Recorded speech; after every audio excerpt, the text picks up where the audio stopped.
Hello everyone. Welcome to Spring Boot Tutorial, Episode 14. This is my channel Proto Hub. In this video, I will explain you in detail on what is fallback annotation. And I will explain its usage with advantages and disadvantages. Let's move on.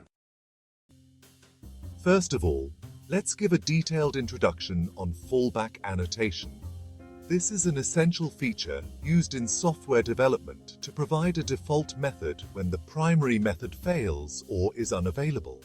It acts as a safety net, ensuring that your application continues to function smoothly even when unexpected issues arise. Then, let's move on to explain the fallback annotation with examples and how to use it in a Spring Boot application source code.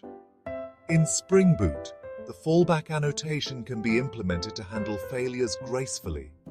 For instance, if a service call fails, the fallback method is automatically invoked to provide an alternative response, thus maintaining the application's resilience.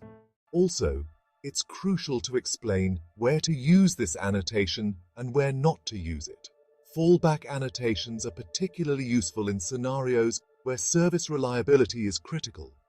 However, they should be avoided in situations where precise error handling and reporting are necessary, as they might obscure the root cause of the issue. Then finally, let's discuss the advantages and disadvantages of using this fallback annotation. On the plus side, it enhances the robustness and fault tolerance of your application. On the downside, over-reliance on fallback methods can sometimes mask underlying problems, making it harder to diagnose and fix the actual issues. So, it's important to use this feature judiciously. That's it.